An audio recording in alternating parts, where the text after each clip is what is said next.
عليكم ورحمة الله وبركاته. الحمد لله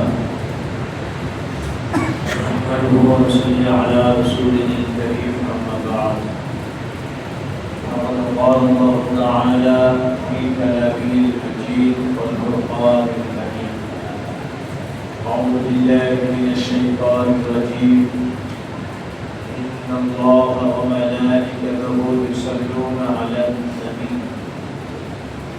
يا أيها الذين آمنوا صلوا عليه وسلموا تسليما. اللهم صل على سيدنا محمد وعلى آل سيدنا محمد. قال الله تعالى في كلامه المجيد والفرقان الحميد: إنما المؤمنون الذين إذا ذكر الله وجلت قلوبهم وإذا تليت عليهم آياته زادتهم إيمانا وعلى ربهم يتوكلون الذين يقيمون الصلاة ومما رزقناهم ينفقون أولئك هم المؤمنون حقا لهم درجات عند ربهم ومغفرة ورزق كريم.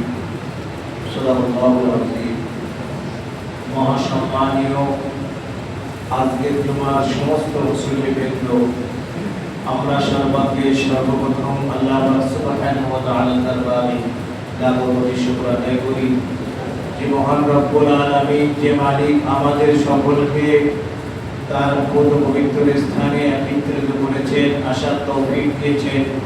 প্রাণ ভরে সেই মহানের দরবারে শুকরিয়া আদায় করি। সকলে একবার জোরে বলি আলহামদুলিল্লাহ।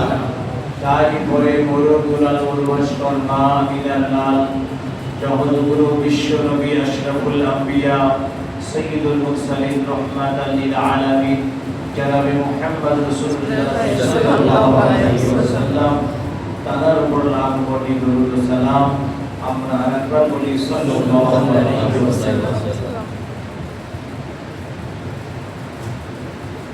পবিত্র মাহে জিলহজ 4 নম্বর দিন, মানে জিলহজ মাস শেষের দিকে। আমাদের সামনে আসছে কোন মাস? সামনে কোন মাস আসছে? মাহে মুহররম। আরবি বছরের প্রথম মাস মাহে মুহররম, আরবি বছরের শেষ মাস মাহে জিলহজ। এটা মনে রাখবেন। মাহে মুহররম প্রথম মাস আর মাহে জিলহজ শেষ মাস। এটা মুসলমানের 12 মাসের নাম তো মনে রাখা বিশেষ দরকার। প্রত্যেকটা মুসলমানের আরবি 12 মাসের নাম, সপ্তাহের নাম এগুলো মুখস্থ করে রাখা বিশেষ প্রয়োজন। এটা মুখস্থ করবেন ভাই। যাদের মুখস্থ নাই তারা মুখস্থ করে নেবেন। বাংলা কিতাব পড়বেন, বাংলা কিতাবে 12 মাসের নাম আছে, আরবির এক সপ্তাহের নাম আছে, 1 2 লেখা অনেক কিছু আছে। যাই হোক, কোরআনে কারীম 9 নম্বর পারা 8 নম্বর সূরা সূরা আনআমের 2 3 4 নম্বর আয়াত তেলাওয়াত করেছি। ইনশাআল্লাহ আলোচনা করব। গত কয়েক জুমা ধরে আমি আলোচনা করছি, আলহামদুলিল্লাহ আজ আলোচনা করব। আজকে মুমিনদের সম্পর্কে আলোচনা করব। মুমিন কারা? কোরআনে কারীমের আয়াত আমি বলে দিলাম, আয়াত নাম্বার, পারা নাম্বার, সূরা নাম্বার সব বলে দিলাম।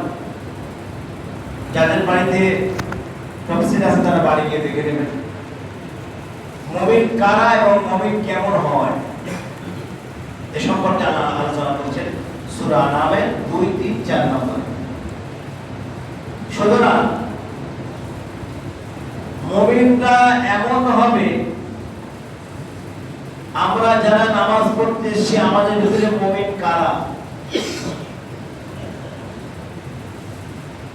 এ সম্পর্কে গভীর আলোচনা করতে গেলে আমার ঝামেলা বেঁধে যাবে। আমি গভীর যেতে চাচ্ছি না, ঝামেলা চাই না। সুতরাং আল্লাহ পাক বলেন, ইন্নামাল মুমিনুনাল্লাযীনা ইযা যুকিরাল্লাহু ওয়াজিলাত কুলুবুহুম ওয়া ইযা তুলিয়াত আলাইহিম আয়াতুহু যাদাতুহুম ঈমানাও ওয়া আলা রাব্বিহিম ইয়াতাওয়াক্কালুন। মুমিনরা এইরূপ হয় যখন তাদের সামনে তাদের প্রভুর নাম উচ্চারণ করা হয় তারা ভয়ে সংকুচিত হয়ে যায়, ভীত হয়ে যায়। তাদের আল্লাহর নাম তাদের সামনে উচ্চারণ করা হয়, তাদের সামনে পেশ করা হয়, তারা ভয়ে ভীত হয়ে যায় যে আল্লাহর নাম, প্রভুর নাম দিলে তুমি মুমিনদের একটা আলামত বললাম। এখন এরকম কারা হয়, কাদের ভিতরে হয়, এটাই জানার বিষয়। যাদের সামনে তাদের প্রভুর নাম উচ্চারণ করা হয় তারা ভয়ে সংকুচিত হয়ে যায়, ভীত হয়ে যায়, ভয় ভয় লাগে তাদের অন্তরে। এরকম কারা হয় এটা জানার বিষয়। এই বিষয়টা আল্লাহর নবী সুলাইমান আলাইহিস সালামের ভিতরে ছিল। নবী সুলাইমানের ভিতরে এই জিনিসটা ছিল, যখন তার সামনে তার রবের নাম উচ্চারণ করা হলো তিনি ভয়ে ভীত স্থাপন করলেন, সংকুচিত হয়ে গেলেন। এখন হুদহুদ পাখি যখন তাকে খুঁজে পাওয়া যাচ্ছে না, হঠাৎ যখন হুদহুদকে খুঁজে পাওয়ার কোনো খবরে নাই, তখন বাজ পাখিকে পাঠিয়ে দিলেন, শকুন পাখিকে পাঠিয়ে দিলেন, যাও হুদহুদকে যেখানে পাবে সেখানে অ্যারেস্ট করো। আল্লাহর নবী সুলাইমানের বাহিনী ছিল তিনখানা, প্রত্যেক দেশের বাহিনী তিনখানা, নবী সুলাইমানের বাহিনী তিনখানা ছিল। এখন বাজ পাখি শকুন পাখি উড়াল দিল, উড়াল দিয়ে দেখলো যে হুদহুদকে গ্রেফতার করা গেল। হুদহুদকে গ্রেফতার করে সোজা মালিকের সামনে হাজির, সোজা নবী সুলাইমানের সামনে নিয়ে এসে হাজির। এখন এই হুদহুদ কোথায় ছিলি বল? হুদহুদ চুপচাপ আছে। হুদহুদ, যদি তুই তোর কারণ না দেখাতে পারিস কোথায় ছিলি, কোথায় গিয়েছিলি, তাহলে কিন্তু আমি তোকে জবাই করব। যদি তুই কারণ দেখাতে পারিস, বলতে পারিস কোন দরকারে কোথায় ছিলি, তাহলে তোকে মাফ করে দেবো। দুটো অপশন তোর সামনে, যদি বল কি করবি? হুদহুদ বলছে, দেখেন যদি আপনি আমার উপরে জুলুম করেন, অন্যায় করেন, আমি আমার মাওলার দরবারে গিয়ে বিচার দেব। একবার জোরে বলুন সুবহানাল্লাহ। এখন নবী সুলাইমান আলাইহিস সালাম ভয় থরথর করে কাঁপছে। কার নাম শোনালি তুই আমার সামনে? কার নাম বললি? যে মালিকের নাম শুনলে আমার অন্তরটা কেঁপে যায়, ভয় কেঁপে যায়, সেই মালিকের নাম বললি তুই? এখন কথা হচ্ছে আল্লাহর পয়গম্বর ছিলেন নবী সুলাইমান আলাইহিস সালাম, তার ভয় করাটা স্বাভাবিক ব্যাপার। এখন আমাদের ভিতরে মুমিন কারা? তিনি ভয়ে, আল্লাহর ভয়ে ভীত হয়ে গেলেন এবং হুদহুদ পাখি বললেন, হুজুর আমি উড়াল দিয়ে এমন একটা দেশে চলে গেছি, আপনার অঙ্গরাজ্য সাবা রাজ্যে চলে গেছিলাম, সেখানে আমি যা দেখলাম সেটা আমি সহ্য করতে পারছি না, আপনি সহ্য করতে পারবেন না, আপনার আল্লাহ সহ্য করতে পারবেন না। কি দেখলি তুই? কি এমন জিনিস দেখলি? বলে আমি দেখলাম ওই সাবা রানী বিলকিস তিনি অগ্নি পূজা করছেন, নাউযুবিল্লাহি মিন যালিক। তিনি সূর্যকে দেবতা বলে মেনে নিয়েছেন। হুদহুদ নবী সুলাইমানের সঙ্গে বলছে। নবী সুলাইমান দেখে, ভায়া বলিস কি তুই? এই জন্য গায়েব ছিলি? বলে হ্যাঁ হুজুর, এই জন্য 2 দিন গায়েব ছিলাম। আমি সেখানে সব অবলোকন করলাম, দেখলাম যে রানী বিলকিস কি কাজ করছে, কি করছে, এগুলো কেন করছে, সমস্ত বিষয় দেখার পরে আমাকে বাজ পাখি আর শকুন পাখি আমাকে অ্যারেঞ্জ করে দিয়ে আপনার দরবারে নিয়ে আসে। ঠিক আছে, এখন নবী সুলাইমান প্রশ্নটা শেষ করো না। বিশেষ কথা হচ্ছে মুমিন কারা এবং মুমিনের ক্যাটাগরি কি রকম হবে, এটাই আমার আলোচনা আজকে বিষয়। আল্লাহ পাক বলছেন, যখন মুমিনের সামনে আমার নাম উচ্চারণ করা হয় তখন তারা ভয়ে সংকুচিত হয়ে যায়, ভীতগ্রস্ত হয়ে যায়। এখন তুই কার নাম শোনালি আমার সামনে? আমার মাহবুবের নাম শোনালি। আর যখন তাদের সামনে আল্লাহর কোরআন পাঠ করা হয় তাদের ঈমানে বৃদ্ধি পায়। জোরে বলুন সুবহানাল্লাহ। ঈমানে বৃদ্ধি পায়। এখন আমরা আমাদের ভিতরে কোরআন পড়তে পারি কত? যদি কেউ বলে সে শোনার লোক হয় না। একজন পাঠ করতেছে এমন একটা কালাম যেটা পড়লে সওয়াব, শুনলে সওয়াব, দেখলেও সওয়াব। 3টে লাইন আছে এখানে আল্লাহ দিয়েছে, পড়লেও সওয়াব, দেখলেও সওয়াব, শুনলেও সওয়াব। কি কালাম? কি কালাম ইলাহি আল্লাহ আমাদেরকে দিয়েছেন, উম্মতে মুহাম্মাদকে সেই কালাম দিয়েছেন যে কালাম আপনি পড়তে পারেন না, আপনি বসে শুনছেন, আপনিও সওয়াব পাবেন। আপনি শুনছেন, আপনি সওয়াব পাবেন। আপনি পড়তে পারেন না, কালাম পড়ে দেখছেন, আপনিও সওয়াব পাবেন। শুধু বলবেন যে আল্লাহ তোমার কালাম সত্য, আমি পড়তে পারি না। আল্লাহ, এইটা মনের ভিতরে মনের ভিতরে এই কথাটা আনবেন যে আল্লাহ তোমার কালাম সত্য, আমি পড়তে পারি না মাহবুব, চোখ দিয়ে পানি বার করবেন, আমার আল্লাহ কবুল করে দেবেন, আল্লাহ কবুল করবেন। আপনি পড়তে পারেন না, খুলে হাত ঘোরাচ্ছেন আর বলছেন আল্লাহ তোমার কালাম আমি পড়তে পারি না, আল্লাহ তোমার কালাম আমি পড়তে পারি না, কথাটা বলবেন, দেখবেন আপনি সওয়াব পাবেন। এবং যাদের সামনে মুমিন তারাই হবে যাদের সামনে কোরআন পাঠ করলে ঈমানের বৃদ্ধি পাবে, ঈমান তাজা হবে। এখন কোরআন পড়নেওয়ালা কতজন মানুষ আছে সেটা আমি জানি না, তারা এবার আপনি বুঝুন মুমিন কারা আছে। আল্লাহর ঈমানদার বান্দা কজন আছে? নামাজি তো অনেক আছে, নামাজি প্রচুর পরিমাণে আছে, ঈমানদার কজন আছে? আল্লাহ ওয়ালা মুমিন কজন আছে? খোদাভীরু কজন আছে? পরেজগার কজন আছে? হাতে গুনলে মাত্র দেখা যাবে, হাতে গুনলে ধরা পড়বে কজন মাত্র আল্লাহর মুমিন বান্দা নামাজ পড়ছে। ভাই নামাজ পড়াটা কোনো বড় বিষয় নয়, বিষয় হচ্ছে তাকওয়া। তাকওয়া অবলম্বন করো, তাকওয়া মানো, তাকওয়া মেনে জীবন যাপন করো, তাহলে জীবনের জন্য অবশিষ্ট জীবনের জন্য কিছু আমরা করতে পারবো।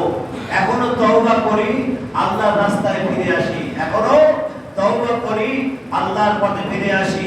সামনে জিন্দেগিটা আল্লাহ আমাদের সকলকে যেন ভালোভাবে চলার তৌফিক দেয়, আমরা বলি আল্লাহুম্মা আমিন।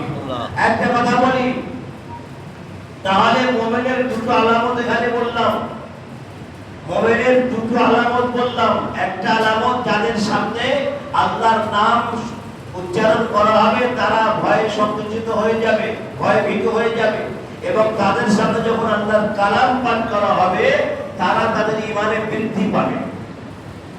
আল্লাহর কালাম শুনলে ঈমানে বৃদ্ধি পাবে।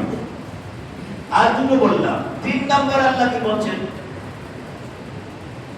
والذين يقيمون الصلاة ومما رزقناهم ينفقون।